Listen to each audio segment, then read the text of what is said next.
Resignation Hijack. Resignation Hijack adalah creepypasta tentang episode SpongeBob yang dibajak saat tayang di TV. Menceritakan saat Nickelodeon sedang menayangkan maraton besar episode SpongeBob untuk merayakan ulang tahun SpongeBob yang ke-10 tahun. Event ini bernama The Ultimate SpongeBob SpongeFest. Maraton ini memang beneran tayang di TV pada tahun 2009. Nantinya kalian akan menonton banyak sekali episode SpongeBob selama 2 hari non-stop. Namun selama maraton episode itu berlangsung, para penonton mengaku melihat kejadian yang aneh. Awalnya hanya berupa glitch kecil, frame yang tiba-tiba nge-freeze, atau potongan episode yang berubah secara tidak normal. Namun kemudian siaran itu semakin berubah menjadi lebih parah, seperti muncul gangguan aneh seperti distorsi, dan beberapa karakter di dalamnya mengalami cacat fisik. With the ultimate SpongeBob Sponge Bash, the party continues with more SpongeBob right now on Nick.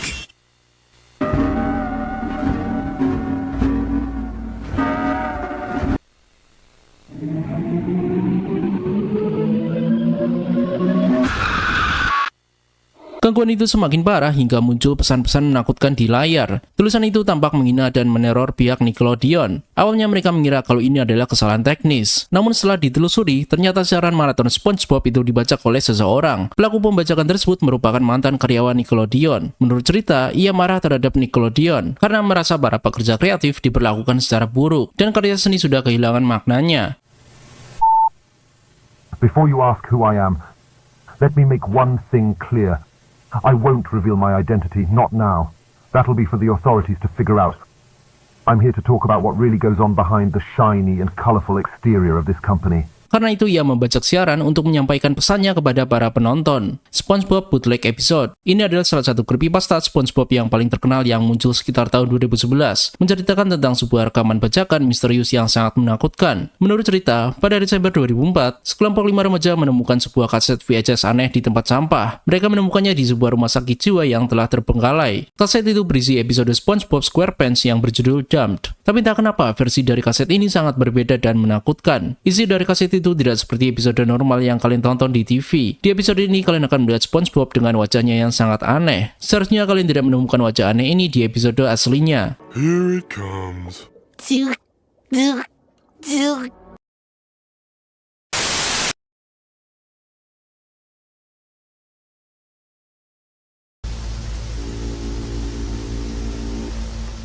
SpongeBob kelihatan memiliki kedua mata yang melotot dan kelihatan tidak ada mulut sama sekali. Dan nuansa dari layar itu nampak sangat gelap dan bikin merinding. Bagian paling terkenal dari creepypasta ini adalah jika seseorang menatap gambar tersebut cukup lama, SpongeBob akan berkedip. Namun ada hal lain yang lebih mengerikan dari itu. Para 5 remaja yang menonton kaset VHS itu mengalami nasib yang tragis. 2 dari 5 remaja tersebut melakukan 1 orang menghilang, 1 orang menolak membicarakan apa yang terjadi padanya, dan 1 orang terakhir mengalami trauma dan menyerahkan kaset itu ke seorang paranormal. Setelah itu keberadaan kaset VHS terkutuk itu tidak pernah terlihat lagi.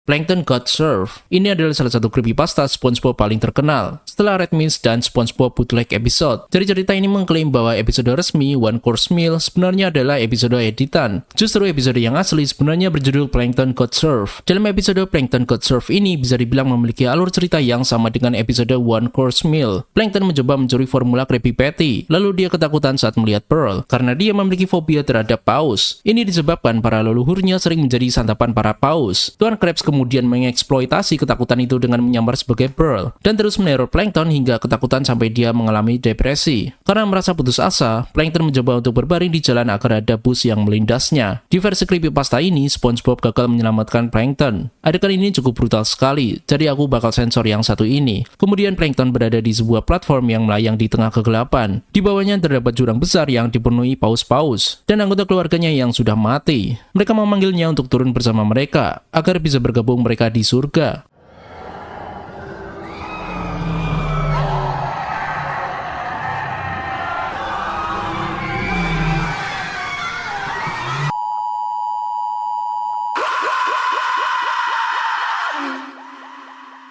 Plankton kemudian memilih melompat ke dalam kegelapan dan menghilang bersama paus-paus tersebut. Tidak diketahui bagaimana nasib jiwa Plankton setelah itu. Apakah dia berhasil masuk ke surga, neraka, atau dimensi gelap? Tidak ada seorang pun yang tahu. Patrick Diabetes. Ini adalah salah satu creepypasta SpongeBob yang cukup terkenal di komunitas Lost Episode Horror. Menceritakan tentang SpongeBob dan Patrick yang ketagihan memakan es krim Goofy Goobers. Lalu beberapa jam kemudian, setelah mereka mengkonsumsi es krim di luar batas, Patrick langsung mengalami pingsan secara tiba-tiba di Goofy Goobers. Kemudian SpongeBob SpongeBob membawa Patrick langsung ke rumah sakit. Setelah dokter melakukan pemeriksaan, Patrick menerima kabar bahwa penyakitnya sangat serius. Dokter menyatakan kalau Patrick tidak akan hidup lebih lama dan tidak ada cara lain untuk mengobati penyakit diabetesnya yang kronis. Kabar tersebut membuat Patrick mengalami depresi berat dan SpongeBob sebagai sahabatnya merasa terpukul akan hal ini. Saat Squidward mengetahui Patrick terkena diabetes kronis, Squidward malah merasa kegirangan. Dia merasa senang sekali jika tetangganya itu mengalami kejadian nasib buruk, dan Squidward berkata kalau dunia akan lebih baik tanpa keberadaan Patrick. Melihat tingkah lakunya, SpongeBob merasa sangat marah dan kesal akan hal itu. Dia melakukan pembunuhan brutal terhadap Squidward karena telah menghina sahabatnya. Beberapa hari kemudian, Patrick dikatakan meninggal di rumah sakit. SpongeBob dan lainnya merasa sedih dan berduka atas meninggalnya Patrick. Namun terjadi hal yang menakutkan. Ternyata Patrick bangkit menjadi zombie dan mendatangi rumah SpongeBob. Setelah itu Patrick menusuk SpongeBob sampai mati sambil berkata, "Aku lapar." Dan diakhiri dengan layar hitam di akhir episode.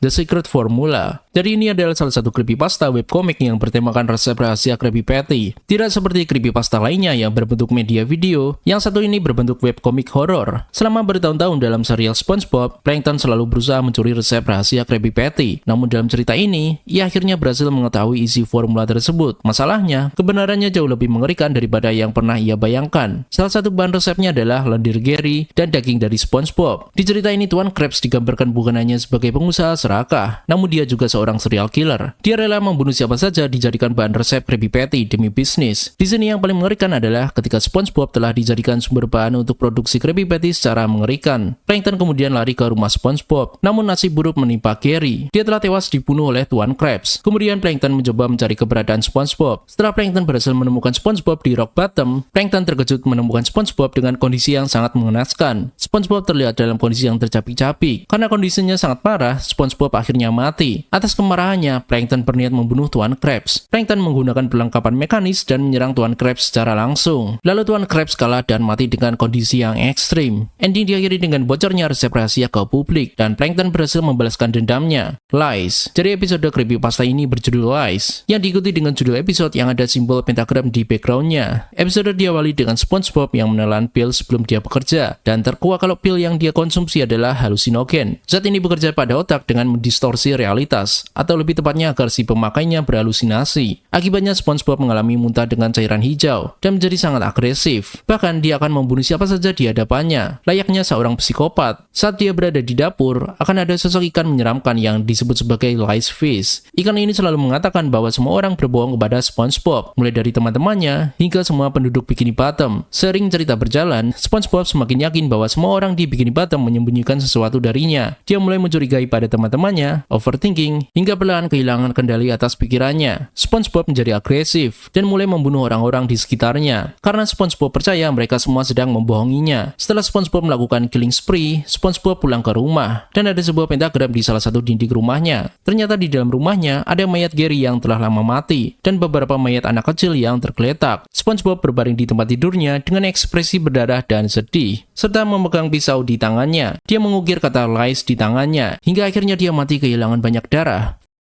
Faceless. Cerita dimulai dengan Squidward yang bangun dan akan pergi bekerja seperti biasa. Namun ia segera menyadari sesuatu yang aneh. Squidward mulai mendengar suara jeritan teredam dari kejauhan. Saat mencari sumber suara itu, Squidward melihat SpongeBob dan Patrick berjalan mendekatinya. Yang bikin Squidward ketakutan adalah mereka berdua tidak memiliki wajah. Kepala mereka hanya berupa permukaan kosong dan halus.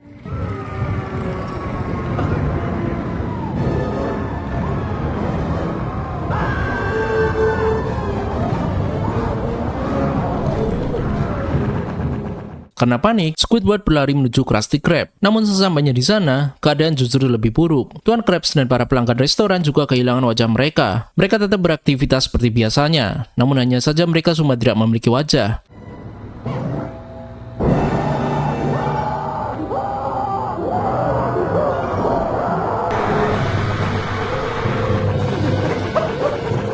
Karena ketakutan, Squidward langsung kabur menuju ladang ubur-ubur, dan seketika dia langsung pingsan di sana. Saat terbangun, ia menemukan dirinya berada di ruangan gelap yang menyerupai rumah sakit atau ruangan operasi. Di dekatnya terdapat berbagai alat bedah. Lalu muncul sosok bayangan hitam misterius yang akan membedah wajah Squidward, dan Squidward menjerit sangat keras. Pada akhir cerita, Squidward terbangun kembali.